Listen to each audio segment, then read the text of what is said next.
So here's a question for you. Is India a federal country, like the United States?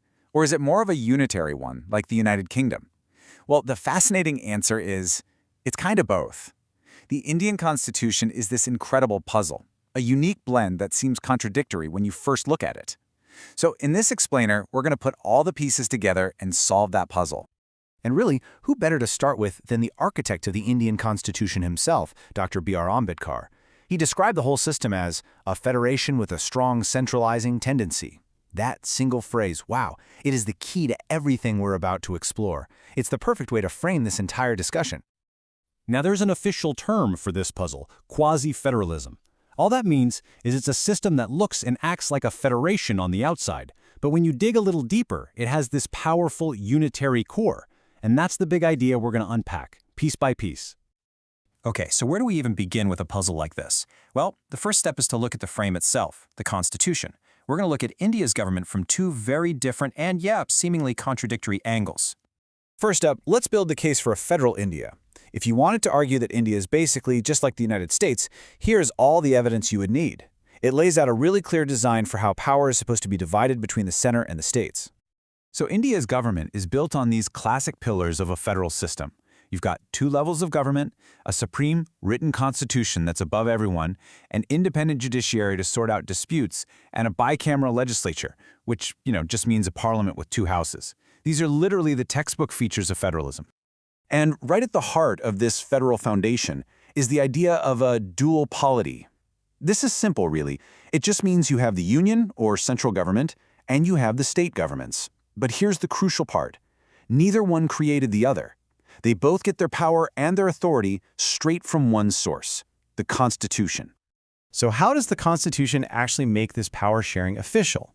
Well, it's done through three really clear lists. The Union list gives the center power over big picture stuff like defense and currency. The state list gives states power over local things like policing and public health. And then you've got the concurrent list for areas like education, where both of them can make laws. This clear division is an absolute hallmark of a federal system. And the thing holding it all together is the Constitution, acting as the ultimate authority. It's the rule book that both the center and the states have to follow. No one gets to be above it. So you might think the case is closed. India looks like a classic federal country, right? Well, not so fast. Because that is definitely not the whole story. Just when that federal picture seems perfectly complete, the Constitution throws in this powerful, centralizing twist that kind of changes everything. And this brings us to a really critical question. What if, even with this clear division of powers, the central government is actually holding most of the important cards? This is where that unitary spirit we talked about really starts to show itself. Okay, check this out. It's a major difference. In a classic federation like the US, every single state has its own constitution. But in India, no. There's only one constitution for the entire country. That one single fact represents a huge concentration of legal power right at the center. And the unitary features just keep coming. There's a single citizenship, not a dual one. The governor of each state, appointed by the center. The key administrators running the states, they belong to all India's services, which means they're recruited and trained centrally. And the entire court system is integrated, with the Supreme Court sitting right at the top. But let's look at what is maybe the most powerful unitary feature of all. To get it, just for a second, imagine a state in the USA, let's say Texas or California. Now, ask yourself, could the U.S. Congress, sitting in Washington, D.C., just decide to redraw the map? Could they change the borders of Texas, or maybe split California in two, all without the state's permission? The answer is no way, absolutely not. But in India, Parliament can. It's right there in Article 3 of the Constitution. It gives the central parliament the power to alter the boundaries or even create or abolish states. And they can do it without their consent. I mean, that is an immense power, and it fundamentally challenges the whole idea of a true federation of sovereign states. And then you have the emergency provisions. During a declared national emergency, the entire system can transform. That carefully balanced federal structure, it gets suspended, and the country is basically governed as a single unit, with the center becoming all-powerful. Which brings us to the most important question. Why? Why create such a complex system that seems to be pulling in two different directions at once? Well, this wasn't an accident. It was a very deliberate design choice, and it was born from a specific and very difficult moment in history.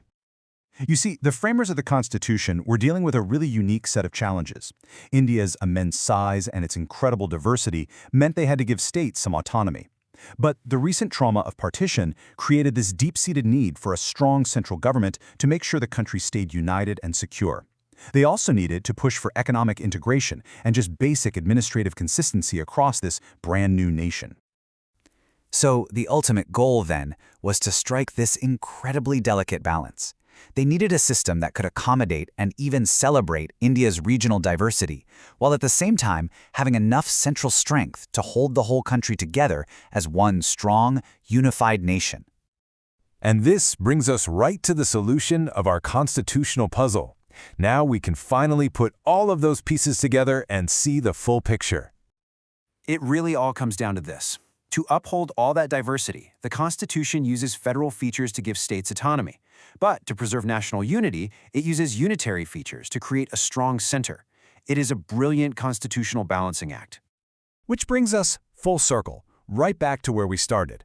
India's system is federal in its form. It has all the structures of power sharing, but it's deeply unitary in its spirit, with the ultimate authority and strength always resting with the central government. And that, right there, is the very essence of India's unique quasi-federal system.